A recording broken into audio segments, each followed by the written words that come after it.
Yo, mga higala, good evening. So, ito yung mga eggs natin, no? I-try natin load ngayon sa ating incubator. Yung marami-rami na. Yung incubator natin, halos full na din yan siya.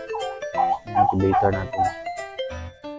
Tapos, dito, ito yung mga naglimlim.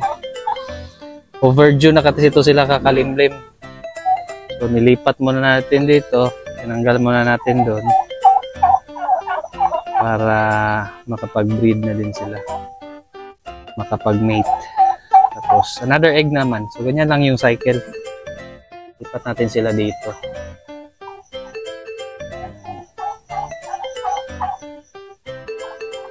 So, yan yung mga iba natin mga grow out.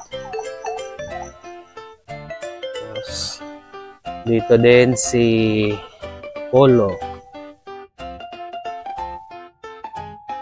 Natin. Bukas weight natin siya kung ilang kilo na siya. Yung iba, yan. Saka yung ating brooder. Doon sila. Yung marami-rami na yung pabo natin.